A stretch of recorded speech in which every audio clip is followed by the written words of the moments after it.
അടുത്ത ദിവസം ഒരു പാർക്കിൽ ഇരിക്കുകയാണ് ബാഡ്ജർ. ബൾക്കായി അവന്റെ കയ്യിൽ നിന്നും മെത്തെടുക്കാമെന്നേറ്റ ഒരു കസ്റ്റമറെ കാത്തിരിക്കുകയാണവൻ. പെട്ടെന്ന് ഒരു യുവാവ് അവന്റെ അടുത്തേക്ക് വന്നു. നിങ്ങളുടെ കയ്യിൽ സാധനമുണ്ടോ എന്നവൻ ചോദിച്ചെങ്കിലും പോലീസ് ആയിരിക്കും അതെന്ന് കരുതി താൻ അത്തരക്കാരനല്ല എന്ന് പറഞ്ഞ് അവൻ ഒഴിഞ്ഞുമാറി. എന്നാൽ പിന്മാറാൻ തയ്യാറാകാതെ നിങ്ങളുടെ കയ്യിൽ മെത്തുണ്ടെങ്കിൽ തനിക്ക് കുറച്ച് തരാനും പണമൊരു പ്രശ്നമല്ലെന്നും വന്നയാൾ പറഞ്ഞു. മയക്കുമരുന്നിന് അടിമയായ ഒരാളുടെ എല്ലാ ഭാവങ്ങളും അവനിൽ ശ്രദ്ധിക്കുന്ന ബാഡ്ജർ അവൻ പോലീസ് അല്ല എന്ന് ഉറപ്പുവരുത്താൻ പല ചോദ്യങ്ങളും അവനോട് ചോദിച്ചു. അതിനെല്ലാം ഉത്തരം പറയുന്ന അവൻ താൻ പോലീസ് അല്ലെന്ന് വിശ്വസിപ്പിക്കാനായി സ്വന്തം ഷർട്ട് ഉയർത്തി ശരീരത്തിൽ വയറുകളോ മൈക്കോ ഒളിപ്പിച്ചിട്ടില്ലെന്ന് ബാഡ്ജറിന് കാണിച്ചു കൊടുത്തു. ഒടുവിൽ അവനെ വിശ്വസിക്കുന്ന ബാഡ്ജർ ഒരു ഗ്രാമിന് $175 ആണെന്നും വിലയിൽ കുറവില്ലെന്നും പറഞ്ഞ് തന്റെ കയ്യിലുള്ള മെത്ത് അവന് കൈമാറി. പണം കൊടുത്ത് മെത്ത് വാങ്ങിയ അടുത്ത നിമിഷം തന്റെ കാലിൽ ഒളിപ്പിച്ചു വെച്ച തോക്കെടുത്ത അവൻ താൻ പോലീസാണെന്നും സാധനം വെച്ച് കീഴടങ്ങാനും ബാഡ്ജറിനോട് ആവശ്യപ്പെട്ടു. അപ്പോഴേക്കും അവന്റെ ചുറ്റിലും ഉണ്ടായിരുന്ന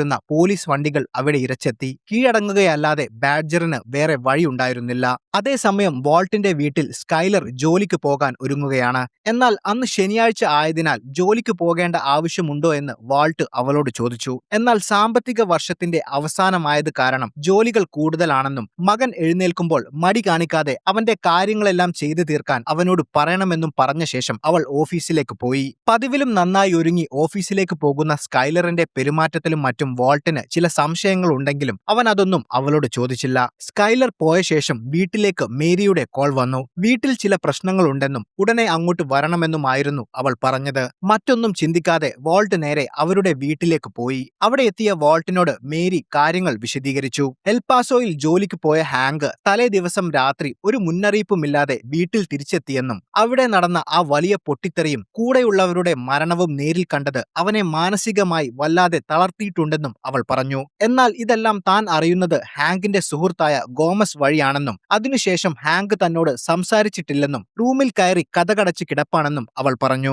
ശേഷം വാൾട്ട് ഹാങ്കിന്റെ മുറിയിലേക്ക് പോയി. വാൾട്ടിനെ കണ്ട ഹാങ്ക് തന്റെ പേടിയും ടെൻഷനുമെല്ലാം മറച്ചുവെച്ച് അവനോട് പഴയതുപോലെ തമാശയെല്ലാം പറഞ്ഞ് പെരുമാറാൻ തുടങ്ങി. തനിക്ക് വയറിളക്കമാണെന്നും അതുകൊണ്ടാണ് അവിടെ കിടക്കുന്നതെന്നും അവൻ കള്ളം പറഞ്ഞെങ്കിലും സത്യം അറിയാമായിരുന്ന വാൾട്ട് ഒന്നും മിണ്ടാതെ അവന്റെ അടുത്ത് ചെന്നിരുന്നു. വാൾട്ടിന് കാര്യങ്ങൾ അറിയാമെന്ന് മനസ്സിലാക്കിയ ഹാങ്ക് എൽപാസോയിലെ മയക്കുമരുന്ന് മാഫിയകൾ ഒന്നിനും മടിക്കാത്ത മൃഗങ്ങളെപ്പോലെയാണെന്നും ഭാഗ്യം കൊണ്ട് മാത്രമാണ് താൻ രക്ഷപ്പെട്ടതെന്നും വാൾട്ടിനോട് പറഞ്ഞു. ഒരാൾ മരിക്കുകയും ബാക്കിയുള്ളവർക്ക് ഗുരുതരമായി പരിക്കേൽക്കുകയും ചെയ്തപ്പോൾ എവിഡൻസ് ബാഗ് എടുക്കാൻ പോയതുകൊണ്ട് മാത്രം രക്ഷപ്പെട്ട താൻ ഒളിച്ചോടിയതാണെന്ന് എല്ലാവരും ധരിക്കുമെന്ന ചിന്തയും ഹാങ്കിനുണ്ടായിരുന്നു. തൽക്കാലം ആ സംഭവത്തിൽ നിന്നുമുണ്ടായ ഞെട്ടലും പേടിയും മാറുന്നതുവരെ തന്നോട് വീട്ടിലേക്ക് പോകാൻ ആവശ്യപ്പെട്ടതുകൊണ്ടാണ് തിരികെ വന്നതെന്നും അവൻ പറഞ്ഞു. തൽക്കാലം ഈ പരിഭ്രാന്തി ഒഴിവാക്കാൻ ഒരു സൈക്കാട്രിസ്റ്റിനെ കണ്ട് സംസാരിക്കാൻ വാൾട്ട് അവനെ ഉപദേശിച്ചെങ്കിലും അങ്ങനെ താൻ ചെയ്താൽ താൻ ഒരു ഭീരുവാണെന്ന് ഡിപ്പാർട്ട്മെന്റ് കരുതുമെന്നും അതോടെ ജോലി വെള്ളത്തിലാകുമെന്നും ഹാങ്ക് പറഞ്ഞു. ഹാങ്കിനെ ആ അവസ്ഥയിൽ നിന്നും രക്ഷപ്പെടാൻ സഹായിക്കാൻ വാൾട്ട് തന്റെ കഥ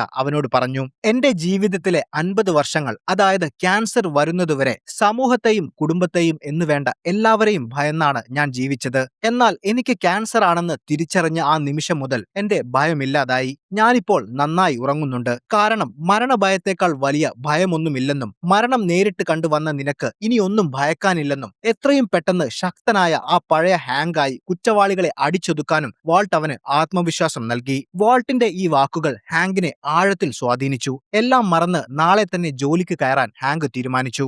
അതേസമയം ജെയിനും ജെസ്സിയും പ്രണയത്തിന്റെ ആവേശത്തിലാണ്. തലേ ദിവസം ഒന്നിച്ചു കഴിഞ്ഞ അവർ രാവിലെ എഴുന്നേറ്റപ്പോൾ ഒരു നല്ല കിടക്കയില്ലാത്തതിന്റെ പേരിൽ അവൾ അവനോട് തമാശ രൂപേണ പരാതി പറഞ്ഞു. തുടർന്ന് സംസാരിക്കുന്നതിനിടയിൽ നീ ഇവിടെ കഞ്ചാവ് അടിക്കുന്നതും മറ്റും എനിക്കറിയാമെന്നും ഇതെല്ലാം തന്റെ അച്ഛൻ അറിഞ്ഞാൽ നിന്നെ പുറത്താക്കുമെന്നും അതുകൊണ്ട് അതെല്ലാം വീടിന് പുറത്തു വെച്ച് മതിയെന്നും അവൾ പറഞ്ഞു. അതെല്ലാം സമ്മതിക്കുന്ന അവൻ അവളോട് അവനോടൊപ്പം കുറച്ച് കഞ്ചാവ് അടിക്കാൻ താല്പര്യമുണ്ടോ എന്ന് ചോദിച്ചു.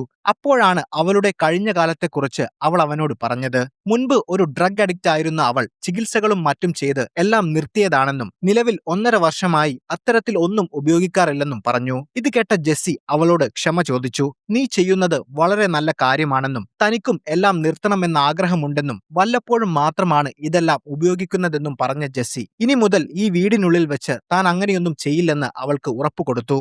ജെയിൻ പോയ ശേഷം വാൾട്ട് ജെസ്സിയുടെ വീട്ടിലെത്തി. കഴിഞ്ഞ ദിവസങ്ങളിൽ കച്ചവടത്തിൽ നിന്നും ലഭിച്ച പണം ഒരു കൗണ്ടിംഗ് മെഷീൻ ഉപയോഗിച്ച് എണ്ണുകയാണ് അവർ രണ്ടുപേരും. ഈ മെഷീൻ 24 മണിക്കൂറും പ്രവർത്തിക്കുന്ന രീതിയിൽ നമ്മൾ പണമുണ്ടാക്കണമെന്ന് വാൾട്ട് ജെസ്സിയോട് പറഞ്ഞു. എന്നാൽ പണം എണ്ണിക്കഴിഞ്ഞപ്പോൾ കണക്കിൽ ചെറിയൊരു കുറവുള്ളതായി വാൾട്ടിന് മനസ്സിലായി. തങ്ങൾ നൽകിയ 1.25 കിലോ മെത്ത് വിറ്റതിൽ ഓരോരുത്തർക്കും $48,000 വീതം കിട്ടേണ്ടതായിരുന്നു. എന്നാൽ ഇപ്പോൾ $45,000 വീതമേയുള്ളൂ. ബാക്കി $6,000 എവിടെയെന്ന് ചോദിച്ച് വാൾട്ട് ജെസ്സിയോട് ദേഷ്യപ്പെട്ടു. എന്നാൽ ഇത്തവണ പണമൊന്നും നഷ്ടപ്പെട്ടിട്ടില്ലെന്നും ബാഡ്ജറിന്റെ പണം കൂടി ലഭിച്ചാൽ അത് ശരിയാകുമെന്നും പറയുന്ന ജെസ്സി രാത്രി മുഴുവൻ കച്ചവടം ചെയ്യുന്നതുകൊണ്ട് അവൻ ഉറങ്ങുകയായിരിക്കുമെന്നും വൈകുന്നേരം ആകുമ്പോഴേക്കും അവൻ അത് എത്തിക്കുമെന്നും പറഞ്ഞെങ്കിലും വാൾട്ട് അതൊന്നും കേൾക്കാൻ തയ്യാറായില്ല. ബാഡ്ജറിനെ വിളിച്ചിട്ട് കിട്ടുന്നില്ലെങ്കിൽ കോംബോയെ വിളിച്ച് അവനോട് ബാഡ്ജറിന്റെ കയ്യിൽ നിന്നും പണം വാങ്ങി എത്രയും പെട്ടെന്ന് ഇവിടെ എത്തിക്കാൻ പറയാൻ ജെസ്സിയോട് പറഞ്ഞു. മാത്രമല്ല, നീ ഇപ്പോൾ അവരുടെ സുഹൃത്തല്ല, ബോസ് ആണെന്നും ആ രീതിയിൽ വേണം അവരോട് സംസാരിക്കാനെന്നും വാൾട്ട് അവനെ ഉപദേശിച്ചു. ശേഷം ജെസ്സി കോംബോയെ വിളിച്ചു. കോംബോയുമായി സംസാരിച്ച ശേഷം ഫോൺ വെച്ച ജെസ്സി അല്പം ഭയത്തോടെ വാൾട്ടിനെ നോക്കി. ബാഡ്ജർ പിടിക്കപ്പെട്ടു. അവനിപ്പോൾ ജയിലിലാണ്. അതോടെ തങ്ങളുടെ പേരുകൾ ബാഡ്ജർ പോലീസിനോട് പറയുമോ എന്ന ഭയം വാൾട്ടിനെയും ജെസ്സിയെയും പിടികൂടി. എന്ത് ചെയ്യണമെന്നറിയാതെ അവർ കുറച്ചുനേരം അവിടെ നിന്നു. അടുത്ത ദിവസം രാവിലെ ഹാങ്ക് തന്റെ പഴയ ഓഫീസിൽ വീണ്ടും ജോയിൻ ചെയ്യാൻ തയ്യാറെടുക്കുകയാണ്. എൽപാസോയിൽ സംഭവിച്ച കാര്യങ്ങളും അതിൽ നിന്നുണ്ടായ ഭയവും മറയ്ക്കാൻ ശ്രമിക്കുന്ന ഹാങ്ക് എല്ലാവരുടെയും മുന്നിൽ പഴയതുപോലെ ചിരിച്ചും കളിച്ചും സംസാരിക്കാൻ തുടങ്ങി. അവിടെ വെച്ച് നീ അന്വേഷിച്ചുകൊണ്ടിരുന്ന ആ നീല മെത്തുമായി ഒരു ഡീലർ നമ്മുടെ കയ്യിൽ പെട്ടിട്ടുണ്ടെന്നും താല്പര്യമുണ്ടെങ്കിൽ തന്നോടൊപ്പം അവനെ ചോദ്യം ചെയ്യാൻ വരാനും ഗോമസ് ആവശ്യപ്പെട്ടു. അങ്ങനെ അവർ ബാഡ്ജറിനെ ചോദ്യം ചെയ്യാനായി ജയിൽ ലക്ഷ്യമാക്കി നീങ്ങി. അതേസമയം ജയിലിൽ അവനെ വേഷം മാറി കുടുക്കിയ അതേ ഉദ്യോഗസ്ഥൻ ബാഡ്ജറിനെ ചോദ്യം ചെയ്യുകയാണ്. നിനക്ക് ഇത് എത്തിച്ചു തരുന്ന ആളുകളെ ഞങ്ങൾക്ക് കാണിച്ചു തന്നാൽ നിന്നെ വെറുതെ വിടാമെന്ന് അയാൾ അവന് ഉറപ്പു നൽകിയെങ്കിലും ബാഡ്ജർ ഒന്നും വിട്ടു പറഞ്ഞില്ല. അപ്പോഴാണ് അവിടേക്ക് സോൾ ഗുഡ്മാൻ എന്ന വക്കീൽ കടന്നു വന്നത്. ആൽബക്കുക്കിയിലെ വളരെ തന്ത്രശാലിയും ബുദ്ധിമാനുമായ ഒരു ക്രിമിനൽ വക്കീലാണ് സോൾ ഗുഡ്മാൻ. ടിവിയിൽ തന്റെ ഓഫീസിനെ കുറിച്ച് വിചിത്രമായ രീതിയിൽ പരസ്യങ്ങൾ നൽകി ക്രിമിനലുകളെയും നിയമക്കുരുക്കിൽപ്പെട്ടവരെയും വലിയ പ്രതിഫലം ഈടാക്കി സഹായിക്കുന്നതാണ് അയാളുടെ പ്രധാന ജോലി. പണമുണ്ടാക്കാൻ വേണ്ടി പോലീസ് സ്റ്റേഷനുകളിൽ കേസുകൾ അന്വേഷിച്ചു നടക്കുന്ന സ്വഭാവമുള്ള സോൾ ബാഡ്ജറിന്റെ കേസ് സ്വയം ഏറ്റെടുത്തു. അമേരിക്കൻ നിയമപ്രകാരം ഒരു പ്രതിക്ക് തന്റെ വക്കീലിന്റെ സാന്നിധ്യത്തിൽ മാത്രമേ പോലീസിനോട് സംസാരിക്കേണ്ടതുള്ളൂ. ഈ നിയമം പറഞ്ഞ് പോലീസുകാരെ പുറത്താക്കിയ സോൾ ബാഡ്ജറിനോട് സംസാരിച്ചു.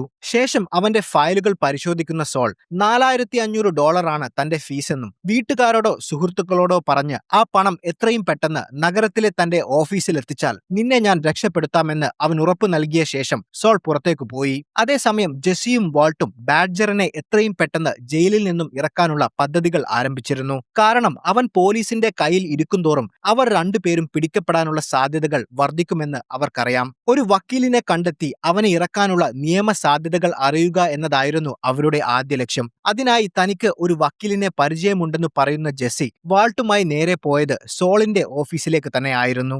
സോളിന്റെ ടിവി പരസ്യങ്ങൾ നേരത്തെ കണ്ടിട്ടുള്ള വാൾട്ട് അയാൾ ഒരു തട്ടിപ്പുകാരനാണെന്ന് പറഞ്ഞ് ഒഴിവാക്കാൻ ശ്രമിച്ചെങ്കിലും ജെസ്സി അതിന് സമ്മതിച്ചില്ല. കാരണം ജെസ്സിക്ക് സോളിനെ നേരത്തെ അറിയാമായിരുന്നു. ജെസ്സിയുടെ പഴയ പാർട്ട്ണർ എമിലിയോ മുൻപ് 2 തവണ അകത്തായപ്പോൾ ഇയാളാണ് പുറത്തിറക്കിയതെന്നും ഇപ്പോഴത്തെ അവസ്ഥയിൽ നമുക്കാവശ്യം നിയമം മാത്രം നോക്കുന്ന ഒരു സാധാരണ വക്കീലിനെ അല്ലെന്നും മറിച്ച് തന്ത്രങ്ങൾ അറിയാകുന്ന ഒരു ക്രിമിനലായ വക്കീലിനെയാണെന്നും ജെസ്സി വാൾട്ടിനെ ബോധ്യപ്പെടുത്തി. എന്നാൽ സോളിന്റെ ഓഫീസിൽ പോയി തങ്ങളുടെ മുഖം കാണിച്ച് സംസാരിക്കാൻ അവർക്ക് രണ്ടുപേർക്കും താല്പര്യമുണ്ടായിരുന്നില്ല. ഒടുവിൽ ആര് സംസാരിക്കുമെന്ന് തീരുമാനിക്കാൻ അവർ ടോസ് ഇട്ടു. ടോസ് നഷ്ടപ്പെട്ടതുകൊണ്ട് വാൾട്ട് തന്നെ സോളിനെ കാണാൻ പോകേണ്ടി വന്നു. ശേഷം ബാഡ്ജറിന്റെ അമ്മാവനായ മിസ്റ്റർ മേഹ്യൂ എന്ന വ്യാജേന ഒരു തൊപ്പിയും കണ്ണടയും വെച്ച് വാൾട്ട് സോളിന്റെ ഓഫീസിലെത്തി. കേസിന്റെ കാര്യങ്ങൾ സംസാരിക്കുന്ന സോൾ പോലീസ് അന്വേഷിക്കുന്ന ഹൈസൻബർഗ് എന്ന വലിയൊരു മാഫിയ തലവനെക്കുറിച്ച് ബാഡ്ജറിന് അറിയാമെന്നും അവനെ പിടിക്കാൻ ബാഡ്ജർ അവരെ സഹായിച്ചാൽ ഈ കേസിൽ നിന്നും അവനെ നമുക്ക് എളുപ്പത്തിൽ പുറത്തിറക്കാമെന്നും പറഞ്ഞു. ഇത് കേട്ട് ഭയന്ന വാൾട്ട് അതിന്റെ ആവശ്യമില്ലെന്നും കാരണം ബാഡ്ജർ അവരെക്കുറിച്ചുള്ള സത്യങ്ങൾ പറഞ്ഞാൽ ഹൈസൻബർഗിന്റെ സംഘം അവനെ കൊല്ലുമെന്നും പറഞ്ഞു.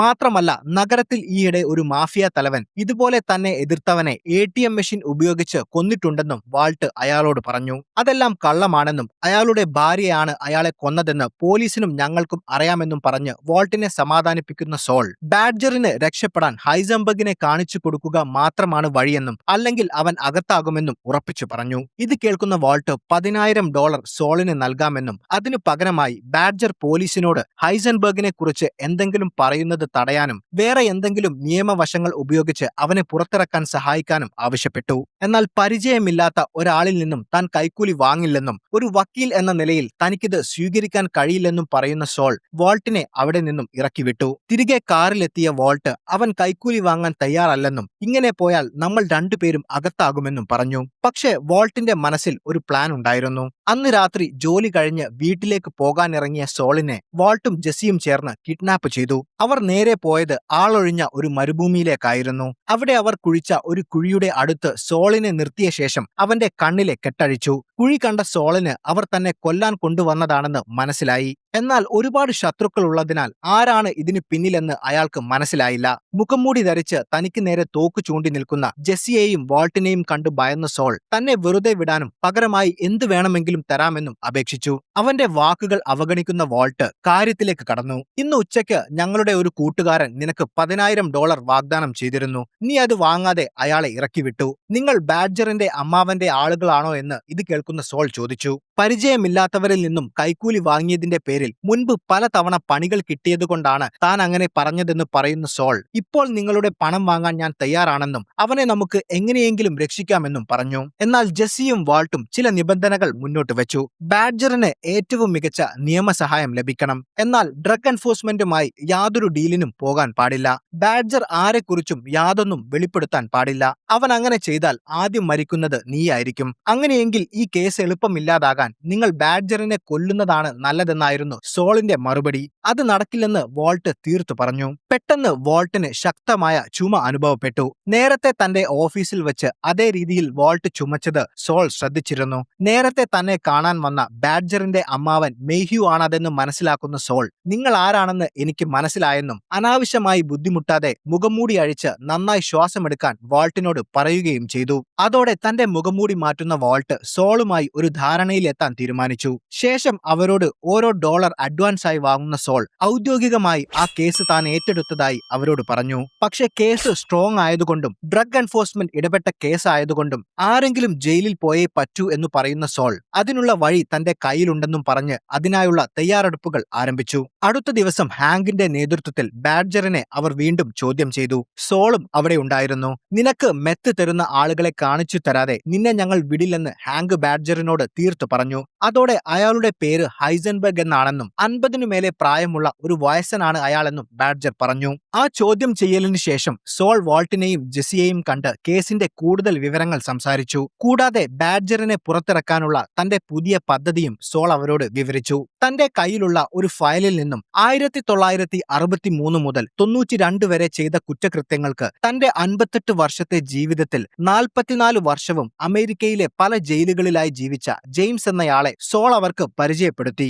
ഹൈസൻബർഗിനെ കിട്ടിയാൽ പോലീസ് ബാഡ്ജറിനെ വെറുതെ വിടും. അതുകൊണ്ട് മേൽപ്പറഞ്ഞ ജെയിംസിന് അയാൾക്കാവശ്യമായ പണം നൽകിയാൽ അയാൾ ഹൈസൻബർഗ് ആയി അഭിനയിച്ച് കുറ്റമേറ്റെടുത്ത് ജയിലിൽ പോകുമെന്നും അതുവഴി ബാഡ്ജറിന് രക്ഷപ്പെടാമെന്നും സോൾ അവരോട് പറഞ്ഞു. അങ്ങനെയെങ്കിൽ ഇതൊക്കെ എങ്ങനെ എപ്പോൾ നടക്കുമെന്ന് വാൾട്ട് സോളിനോട് ചോദിച്ചു. നാളെ പോലീസിന്റെ നിരീക്ഷണത്തിൽ ബാഡ്ജർ ഹൈസൻബർഗിന്റെ കയ്യിൽ നിന്നും മെത്ത് വാങ്ങാനായി പാർക്കിൽ ചെന്നിരിക്കും. മെത്തുമായി ഹൈസൻബർഗിന്റെ രൂപത്തിൽ ജെയിംസ് വരുമ്പോൾ അവർ അവനെ പിടികൂടും. അതോടെ കേസ് അവസാനിച്ച് ബാഡ്ജർ പുറത്തിറങ്ങും. എന്നാൽ ഇതിനെല്ലാം കൂടി $80,000 ബാഡ്ജറിന് നൽകാനായി ജെയിംസ് കൊണ്ടുവരേണ്ട 500 ഗ്രാം മെത്തും നൽകണമെന്ന് സോൾ പറഞ്ഞു.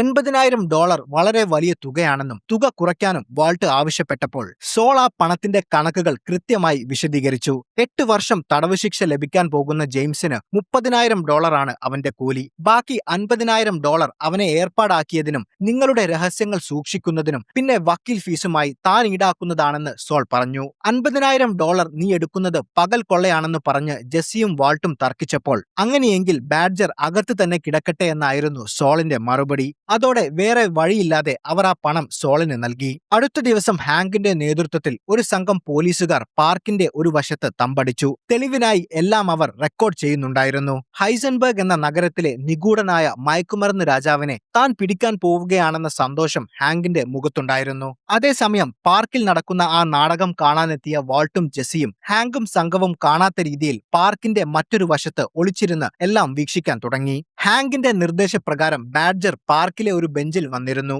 എന്നാൽ വരാൻ പോകുന്നത് വാൾട്ടിനെ പോലെ മൊട്ടത്തലയുള്ള ഒരാളായിരിക്കുമെന്ന് അറിയാമെങ്കിലും ജെയിംസിനെ മുൻപ് നേരിട്ട് കണ്ടിട്ടില്ലാത്തതുകൊണ്ട് അവന് ചെറിയ ഭയമുണ്ടായിരുന്നു. എന്നാൽ അവൻ ഭയന്നതുപോലെ തന്നെ സംഭവിച്ചു. പെട്ടെന്ന് അവിടേക്ക് മൊട്ടത്തലയുള്ള പ്രായമുള്ള മറ്റൊരാൾ വന്ന് അവന്റെ അടുത്തിരുന്നു. അത് ജെയിംസ് ആയിരുന്നില്ല. എന്നാൽ അത് ജെയിംസ് ആണെന്ന് കരുതി ബാഡ്ജർ അയാളോട് സാധനം തരാൻ ആവശ്യപ്പെട്ടെങ്കിലും അയാൾ ഒന്നും അറിയാത്ത പോലെ അവിടെ തന്നെ ഇരുന്നു. എന്നാൽ ജെയിംസിനെ നേരത്തെ കണ്ടിരുന്ന വാൾട്ടിനും ജെസ്സിക്കും അത് മറ്റാരോ ആണെന്ന് മനസ്സിലായി. ബാഡ്ജർ അയാളോട് കൂടുതൽ സംസാരിച്ചാൽ കുഴപ്പമാവും. മാത്രമല്ല അയാളാണ് ഹൈസൻബർഗ് എന്ന് കരുതി ഹാങ്കും സംഘവും അയാളെ പിടികൂടുകയും ചെയ്യും. അപ്പോഴേക്കും അവിടെ എത്തിയ ജെയിംസ് ബാഡ്ജർ ഇരിക്കുന്ന ബെഞ്ചിന്റെ അടുത്തുള്ള ബെഞ്ചിൽ വന്നിരുന്നു. അതോടെ ഈ പ്ലാൻ മൊത്തത്തിൽ പൊളിയുമെന്ന് മനസ്സിലാക്കുന്ന വാൾട്ട് ജെസ്സിയോട് ഒരു കാര്യം പറഞ്ഞു. ഞാൻ വണ്ടിയുമായി നേരെ ഹാങ്കിന്റെ അടുത്തേക്ക് പോയി അവന്റെ കാറിനെയും അവർ റെക്കോർഡ് ചെയ്യുന്ന ക്യാമറയും മറച്ചു പിടിക്കാം. ആ സമയം കൊണ്ട് നീ പോയി ബാഡ്ജറിനോട് അടുത്ത ബെഞ്ചിലിരിക്കുന്ന ആളാണ് ജെയിംസ് എന്ന് പറയണം. ശേഷം തന്റെ കാർ മുന്നോട്ടെടുത്ത വാൾട്ട് പാർക്കിലെ കാര്യങ്ങൾ നിരീക്ഷിച്ചുകൊണ്ടിരിക്കുന്ന ഹാങ്കിന്റെ കാറിന് മുന്നിൽ തന്റെ വണ്ടി നിർത്തി. അതോടെ ബാഡ്ജറിന്റെ അടുത്ത് എന്താണ് സംഭവിക്കുന്നതെന്ന് അവർക്ക് കാണാൻ സാധിക്കാത്ത അവസ്ഥയായി. താൻ ഇതുവഴി പോയപ്പോൾ നിന്നെ കണ്ട് നിർത്തിയതാണെന്നും എന്തൊക്കെയാണ് വിശേഷമെന്നും അവിടെ എന്താണ് നടക്കുന്നതെന്ന് അറിയാത്ത ഭാവത്തിൽ വാൾട്ട് ഹാങ്കിനോട് ചോദിച്ചു. ഞങ്ങൾ ഒരു പ്രധാനപ്പെട്ട ജോലിയിലാണെന്നും നമുക്ക് പിന്നെ കാണാമെന്നും പറഞ്ഞ് ഹാങ്ക് വാൾട്ടിനെ തിരിച്ചയക്കാൻ ശ്രമിക്കുന്ന സമയം ജെസ്സി ബാഡ്ജറിന്റെ അടുത്തെത്തി അടുത്ത ബെഞ്ചിലാണ് ജെയിംസ് എന്നും മാറിയിരിക്കാനും ആവശ്യപ്പെട്ടു. ഉടനെ തന്നെ ബാഡ്ജർ അവിടെ നിന്നും എഴുന്നേറ്റ് ജെയിംസ് ഇരിക്കുന്ന ബെഞ്ചിലേക്ക് പോയിരുന്നു. വാൾട്ട് പോയ ശേഷം പാർക്കിലേക്ക് നോക്കിയ ഹാങ്ക് ജെയിംസും ബാഡ്ജറും തമ്മിൽ ഇടപാട് നടക്കുന്നത് വ്യക്തമായി കണ്ടു. ഉടനെ അവർക്കിടയിലേക്ക് ഇരച്ചു കയറിയ പോലീസ് ജെയിംസിനെ ഹൈസൻബർഗ് ആണെന്ന പേരിൽ അറസ്റ്റ് ചെയ്യുകയും ജെയിംസ് താൻ ഹൈസൻബർഗ് ആണെന്ന് സമ്മതിക്കുകയും ചെയ്തു. എങ്കിലും എഴുതി വെച്ചതുപോലെ നടന്ന ആ അറസ്റ്റ് ഹാങ്കിന്റെ ഉള്ളിൽ ചില സംശയങ്ങൾ ജനിപ്പിച്ചിരുന്നു. അടുത്ത ദിവസം സ്കൂളിൽ കുട്ടികളെല്ലാം പോയതിനു ശേഷം പരീക്ഷാ പേപ്പർ നോക്കുകയായിരുന്നു വാൾട്ട്. പെട്ടെന്ന് ആ ക്ലാസ് മുറിയിലേക്ക് ഒരാൾ കയറി വന്നു. അത് സോൾ ആയിരുന്നു. ഇത്രയും നല്ല മെത്തുണ്ടാക്കുന്ന നിങ്ങൾ കെമിസ്ട്രി അധ്യാപകനായതിൽ അത്ഭുതമില്ലെന്ന് സോൾ വാൾട്ടിനെ പ്രശംസിച്ചു.